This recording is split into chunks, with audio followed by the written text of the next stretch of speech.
Well, hi, folks. This is Darren with My RV Works. I want to welcome you to another session with 10 Minutes with an RV Tech. This is an opportunity we put out on our YouTube channel where folks with questions specific to their RV repair have an opportunity to ask a real live technician for maybe some tips or tricks or something like that, like what would Darren do kind of stuff. So that's the nature of this. I don't have all the answers, but it might help you. So if you like this kind of content, you feel it might add value to you, subscribe to our channel, click the bell, you'll get a notification, and certainly share it with your friends if you feel it might help them as well. So without any further ado, let's jump right into some of the questions that some of our followers have asked. All right, we got a quick question here from Bill. Bill wants to know that when he's working, if he's got solar panels on his RV and he's working on his batteries, he's going to swap his batteries out, should he cover his solar panels? Darren would say absolutely yes.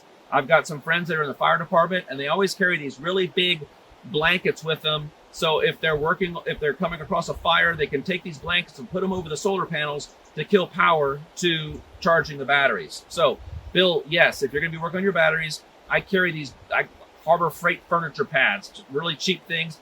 I'll take those things and just put them over the solar panels to kill power to my battery. Strangely enough, some solar panels are strong enough that they'll still put out a little bit. When I do solar installs, I usually put a fuse between the solar panel and my controller. And the purpose of that is if there's a lightning strike or some kind of an intense lightning event, lightning, that we're not going to send a tremendous surge down to my controller. So I always put a fuse between the solar panel and the controller. I don't know that it's in any service instructions or everything, but that's something that I picked up along the trail doing this kind of work. And so in that instance, you would just turn that fuse off or pull that fuse out, and that would kill the power going to your battery. So, Bill, thanks for the question. Thanks for watching. The next question's coming from Todd. Now, Todd is a retired HVAC technician, and he's got a question regarding his refrigerator. Okay. I guess the thing, these refrigerators are absorption refrigerators, and so they work a little differently than like a residential refrigerator. I've got a whole video on how they work. It's a story of ammonia. Ammonia changes states four times in one loop through, and every time that ammonia changes states from a liquid to a vapor, it's either going to absorb or shed the heat, okay, like a sponge, okay?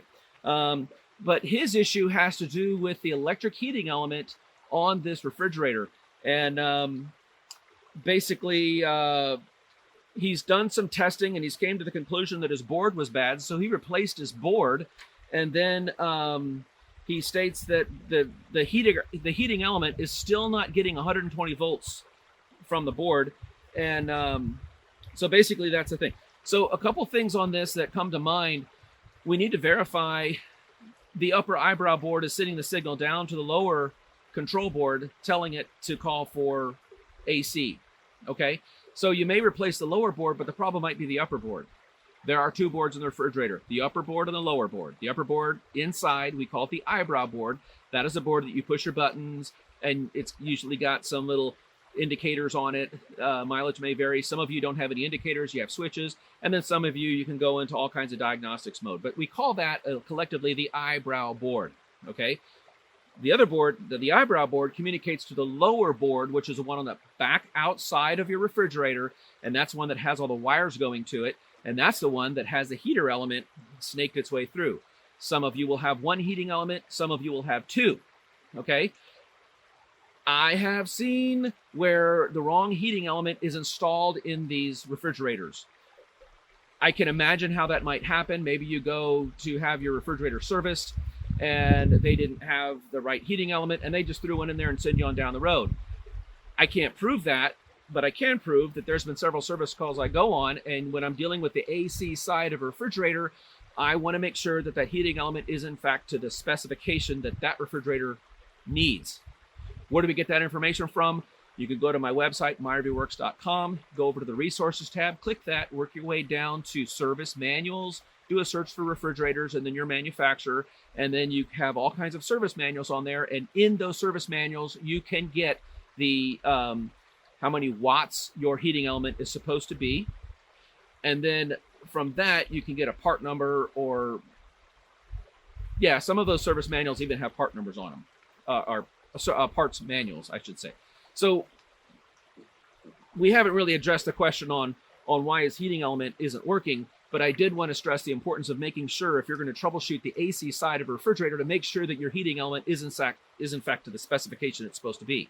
Okay, so you can unplug the heating element from the control board, and you can use Ohm's law. There's several apps on the Play Store and all these different store, depending on your app, your phone.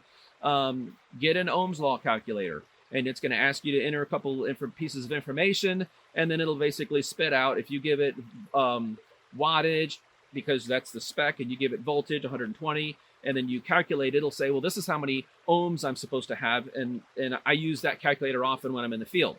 So there's a tip right there. Why is the control board that he just replaced not turning the heating element on?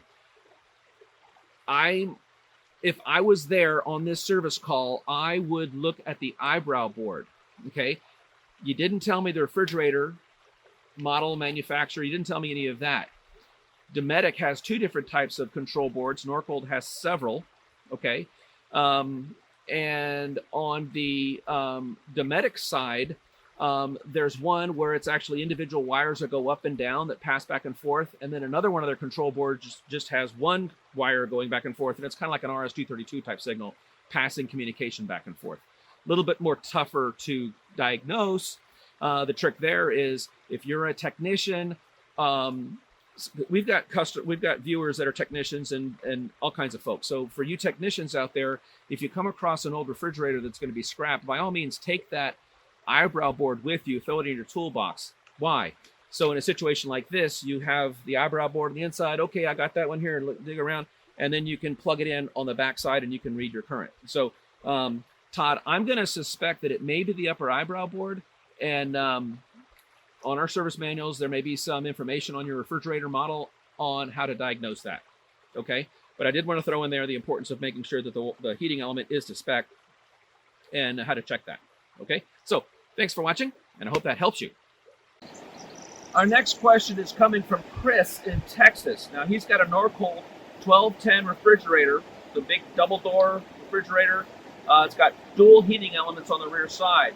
Now, he's got that HTS, high temperature sensor, that little black box snapped onto one of his coils on the back. And it keeps tripping off with the blinky red light thing. I don't know if it's a blinky red light or a solid red light. The blinks, there's a fast blink, a slow blink, and a solid red light. I've got a reference to my, on my service manual, part of my website, there's a document that tells you what all the blinky lights mean. I don't have it in my head, I just reference my own website for that information. But he keeps resetting it, and it keeps tripping off. When he dug a little deeper, he found out that between the two heating elements, the spec for the heating element is supposed to be 58 to 68 ohms of resistance to a heating element. One of them is behaving itself at 63.6 ohms, but it's got one heating element at 47.7 ohms. So, Chris, I'm telling you, you need to replace your heating element. Now, if you're going to replace one heating element, I don't know, I'd go ahead and replace them both. It's not like one's getting more current than the other, but if you're going through all the trouble to replace one, you might as well replace them both, is my point. Some of those, you might have to pull the refrigerator forward a little bit just to gain access to it, and sometimes it's a big bear. So you might want to replace both of them. Now, what I would be very careful to caution, and I say this because I've been on several service calls where the incorrect heating element had been installed in that spot on the boiler. How that happens, I can only imagine at some of these questionable shops. Certainly not my RV Works, but I know that there's probably some shops out there that are just trying to get the customer down the road. They just throw a heating element in there and they go on down the road with it. It might work right away, but eventually it will fail. The boilers want to see a very specific BTU to create the heat that it needs, okay?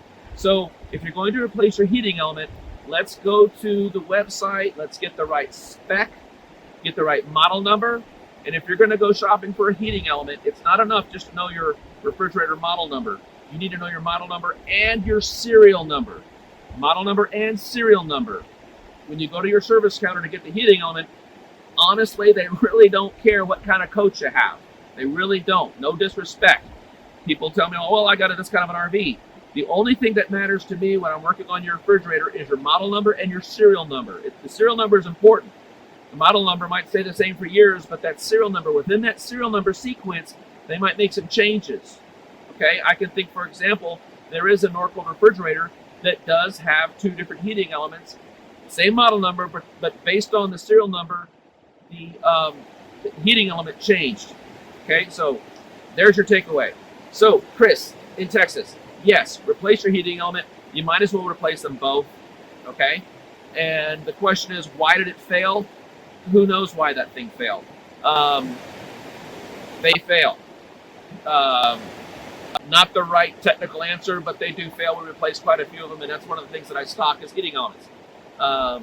So go ahead and replace that heating element, both of them, and let us know in the comments if that fixed your problem.